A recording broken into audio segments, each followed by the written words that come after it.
31st night కి farm house book చేసుకుని friends తో ఎంజాయ్ చేయాలనుకుంటున్నారా? అయితే వెంటనే డోసే యాప్ ని డౌన్లోడ్ చేసుకుని బుక్ చేసుకోండి. Hello viewers, welcome back to our channel. ప్రస్తుతం మనతో పాటు ఉన్నారు consumers affair committee chairman Mandadi Krishnareddy గారు. సార్తో మాట్లాడదాం. నమస్తే సార్. నమస్కారం అమ్మా. సార్, రీసెంట్గా అమెరికా వెళ్ళినటువంటి ఒక మహిళ ఎయిర్పోర్ట్లో దిగగానే అక్కడ ఉన్నటువంటి officers, customs and border security officers ఎవరైతే ఉంటారో ఆమెను పట్టుకొని ఆమె దగ్గర గ్రీన్ కార్డ్ తీసేసుకొని దాని మీద విజిటింగ్ స్టాంప్ వేసేసారంట. అంటే గ్రీన్ కార్డ్ ఉన్న వాళ్ళకి విజిటింగ్ స్టాంప్ ఎలా వేస్తారు, అది అసలు ఏంటి ఒకసారి దాని గురించి? ఇప్పుడు ట్రంప్ వచ్చిన తర్వాత ఎలాంటి జాగ్రత్తలు తీసుకుంటున్నారంటే, అక్కడ ఉన్నటువంటి ఇల్లీగల్ ఇమిగ్రేట్స్ని పంపించడమే కాదు, పనికి మాలిన వాళ్ళు, పనికిరాని వాళ్ళు, అమెరికాకు భారంగా ఉండేవాళ్ళు, అమెరికా నుంచి ఏదైనా లాభాన్ని సంపాదించేటువంటి వాళ్ళందరినీ ఏరిపారేయమనేటువంటి పరిస్థితులు ఒక రకంగా ఆర్డర్స్ వచ్చాయి వాళ్ళకి. ఆ ఆర్డర్స్ ప్రకారమే వాళ్ళు ఏం చేస్తున్నారంటే, ఇప్పుడు మన పట్టుకున్నటువంటి లేడీ ఎవరుతున్నారు, షీజ్ అ ఓల్డ్ లేడీ. తనకి ఏజ్లు, తనకు కూతురు ఎయిర్పోర్ట్లో వెయిట్ చేస్తుంది బయట.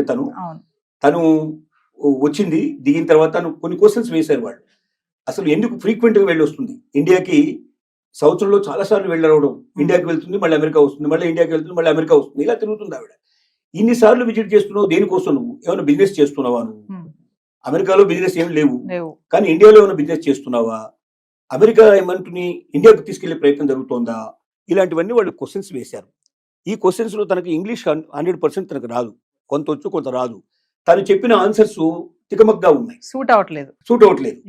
రెండోది ఏంటంటే, తనకు సంబంధించినటువంటి వాట్సాప్లు కానీ లేకపోతే మిగతా కానీ వాళ్ళు కొంత వెరిఫికేషన్ చేస్తే అమెరికాలో ఏదో కొంత బిజినెస్ జరుగుతున్నట్టుగా అనిపించింది.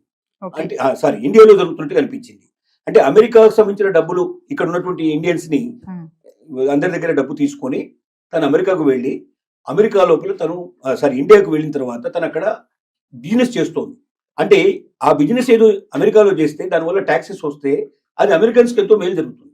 అమెరికాలో ఉన్న డబ్బుని ఇండియాకి తీసుకెళ్లడం వల్ల ఇండియన్స్ బెనిఫిట్ అవుతారు తప్ప అమెరికన్ బెనిఫిట్ అయ్యే అవకాశాలు లేవు. కాబట్టి వాళ్ళు ఎంతసేపు ఏం చూస్తున్నారంటే, అమెరికాకు బెనిఫిట్ ఎట్లా తీసుకురావాలి, అమెరికాను అగ్రరాజ్యంగా నిలబెట్టాలి, అమెరికా ప్రపంచాన్ని డామినేట్ చేసి రావాలి. ఇప్పుడే ట్రంప్ చెప్పే విధానం ఇదే. అమెరికన్స్ ఇంత ముందుకున్న గ్రేట్ అయిపోవాలి, ఇంతకన్నా చాలా బిగించాలి, ఇప్పుడు ప్రపంచం మీద అంతా ఆధిపత్యం చెలాయించాలి. అలా చెలాయించాలంటే డాలర్ విపరీతమైన రేట్ రావాలి, ఇక్కడ ఉన్న వాళ్ళందరికీ ఉద్యోగాలు రావాలి, ఇక్కడ ఉన్న వాళ్ళందరూ సంపన్నులు అయిపోవాలి. అమెరికాకు ఇతర దేశాలకు మధ్యలో తేడా చాలా విపరీతంగా ఉండాలి, అంటే ఎప్పటికీ అందుకోలేని పరిస్థితి తీసుకురావాలి. అలాంటి పరిస్థితికి నేను తీసుకొస్తానని చెప్పి ప్రామిస్ చేశాడు ట్రంప్. అందుకే ఓట్లు వేశారు. ఓట్లు వేసిన తర్వాత ఏం చేశాడు, ఇల్లీగల్ ఇమిగ్రెంట్స్ ని సంఖ్యలు వేసి మరి తీసుకొచ్చి ఆ దేశాల్లో వదిలిపెట్టడం మొదలుపెట్టాడు. సంఖ్యలు వేయడం అంటే మనకి తెలుసు కదా, మరి అట్లాంటి ఆర్థిక నేరస్తుల్లో మిగతా వాళ్ళని చేసినట్టుగా తీసుకొచ్చేస్తున్నారు. ఇండియాకు తీసుకొచ్చిన వాళ్ళని కూడా సంఖ్యలు వేసి పట్టుకొచ్చారు. ఇప్పటిదాకా వచ్చినట్టు విమానాలనే అంటే వచ్చాయి. సరే, మోడీ వెళ్ళి మనం రిక్వెస్ట్ చేసి మా వాళ్ళని మేము తీసుకొచ్చుకుంటాం, మీరు తీసుకురావాల్సిన అవసరం లేదు, మీరు ఎవరెవరు ఉన్నారు ఇల్లీగల్స్ మీరు గుర్తించండి, వాళ్ళు మాకు అప్పచెప్పండి, మేము తీసుకొచ్చుకుంటాం అని చెప్పాడు. బహుశా అది ఆచరణలోకి రావచ్చు. ఈ లేడీ విషయంలో ఏం జరిగిందంటే, ఒకటి తను సరిగ్గా ఆన్సర్స్ చెప్పకపోవడం వల్ల, తికమక అవడం వల్ల, టాలీ కాకపోవడం వల్ల ఒకటైంది. రెండోది వాళ్ళకి అర్థమైంది ఏంటంటే, ఈవిడ ఇండియాలో వ్యాపారాలు చేస్తోంది, అందుకే ఫ్రీక్వెంట్ గా అమెరికాకు వస్తుంది. అమెరికాలో ఉన్న డబ్బుని ఏదో రకంగా ఇండియాకు వెళ్ళేట్టు చేసి, ఇండియాలో దాని ద్వారా వ్యాపారాలు చేసి ఇండియాకు లబ్ధి చేస్తుంది తప్ప అమెరికాకు లాస్ చేస్తుంది. అమెరికాకు దీనివల్ల ఏ రకమైన ఉపయోగం లేదు, పైపెచ్చు నష్టం వస్తున్నట్టుగా వాళ్ళకి అనుమానాలు వచ్చాయి. అనుమానాల వల్ల ఏం చేశారంటే, ఈవిడికి పర్మనెంట్ వీసాని, గ్రీన్ కార్డుని క్యాన్సిల్ చేసేసి నీకు టెంపరరీ వీసా, టూరిస్ట్ వీసా నీకు బండిల్ చేస్తున్నావు అన్నట్టుగా ఆ పాస్పోర్ట్ వాళ్ళు స్టాంపింగ్ చేసి ఇచ్చారు. అంటే ఇంకా భవిష్యత్తులో ఇది చేయడానికి వీళ్ళని పరిస్థితులు కనిపించారు. అంటే దీని అర్థం ఏమిటంటే, ఇది ఈవిడకు ఒక్కదానికే కాదు, ప్రపంచంలో అందరికీ దీని ద్వారా ఒక సందేశం పంపించారు. ఎవడైనా వేస్ట్ ఫెలోస్ ఉంటే అమెరికా లోపల వాళ్ళు కూడా మూటామూలి సర్దుకొని మీరు వెళ్ళిపోండి. రెండోది, ఇక్కడ ఉన్నటువంటి సంపదను తీసుకెళ్లి మీ దేశాల లోపల మీరు వ్యాపారాలు చేసుకోవడానికో లేదా అక్కడ మీరు వేరుకో లబ్ధి చేకూర్చే ప్రయత్నం మీరు చేసేటువంటి వాళ్ళు ఉన్నారో వాళ్ళందరూ జాగ్రత్త పడండి. ఇక నుంచి భవిష్యత్తులో ఇది నడవు. ఇది ఫస్ట్ కేసు కాదు, అంటే ఇది కేసు ఒకటే కేసు కాదు, ఇంకా భవిష్యత్తులో 100 కేసులు 1000 కేసులు జరిగే అవకాశాలు ఉన్నాయి అని అందరికీ హెచ్చరిక పంపించడానికి దీన్ని ఒక ఉదాహరణగా చేశారు. ఇప్పుడు దీనివల్ల మిగతా వాళ్ళందరూ సర్దుకునే పరిస్థితి స్టార్ట్ అయింది, అలర్ట్ గా అవుతారు. అది ఇంకోటి, భాష సరిగ్గా రానటువంటి వాళ్ళు ఖచ్చితంగా ఇంకొకరు భాష వచ్చిన వాళ్ళ వెంటనే ఇద్దరు కలిసి రావాలి తప్ప ఒక్కరే ఒంటరిగా ప్రయాణం చేయడం వల్ల కూడా డేంజర్ అయ్యే పరిస్థితి ఉంది. రేపొద్దున అసలు ఏమీ లేని వాళ్ళు కూడా, ఏదో వాళ్ళ పిల్లల్ని చూడడానికి వెళ్ళిన వాళ్ళు కూడా సరిగ్గా ఆన్సర్ చెప్పకపోతే, గతంలో వీళ్ళకి సాయంగా వాళ్ళే ఇచ్చేవాళ్ళు. ఎవరన్నా భాష తెలిసిన వాళ్ళని, లాంగ్వేజ్ ఎవరైతే చేస్తారో దుబాసీలు అంటారో వీళ్ళని పెట్టి వీళ్ళకి సాయం చేసేవాళ్ళు. ఇక నుంచి సాయం చేయరు వీళ్ళు, ఎందుకంటే వీలైనంత వరకు అమెరికాకు వచ్చే వాళ్ళని తగ్గించాలనుకుంటున్నారు, పెంచాలనుకోవటం లేదు.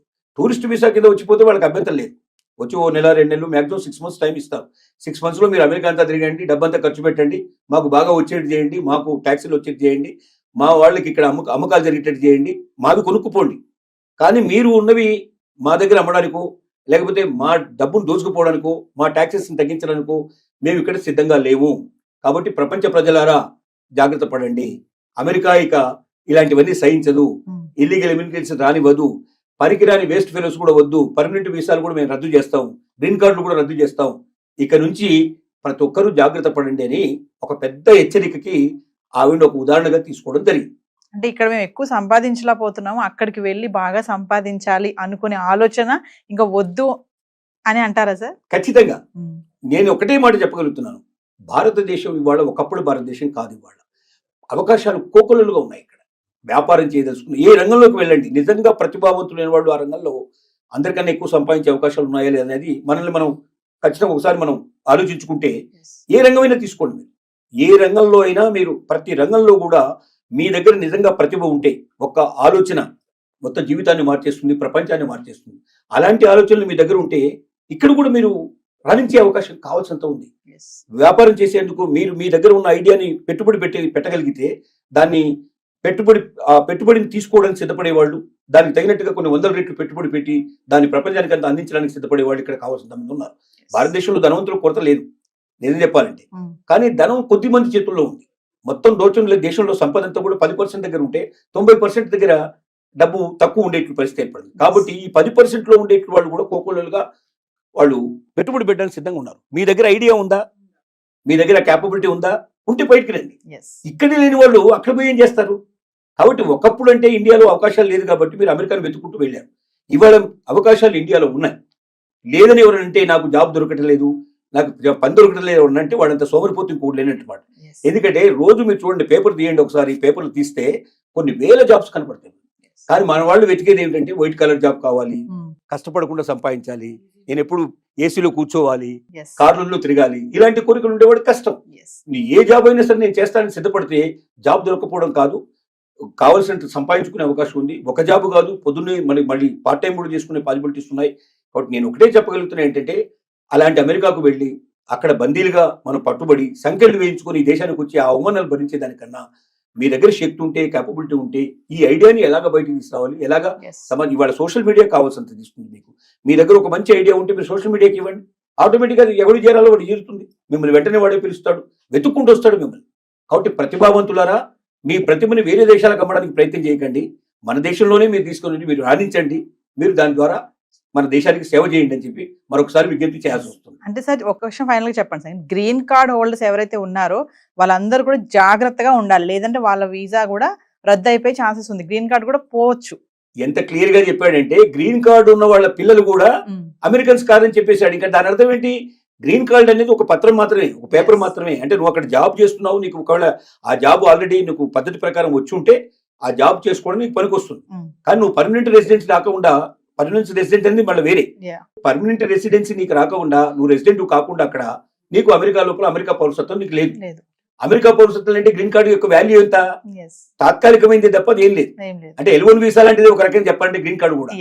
L1 వీసా 3 ఏళ్ళు పనిచేస్తే గ్రీన్ కార్డు ఒక 5 ఏళ్ళు పనిచేస్తుంది, 10 ఏళ్ళు పనిచేస్తుంది, లేదా వాడికి ఎప్పుడు కోపం వస్తే అప్పుడు పంపించేస్తాడు.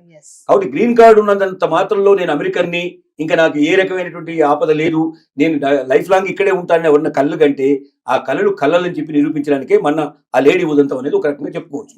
థ్యాంక్ యూ అండి, నమస్కారం.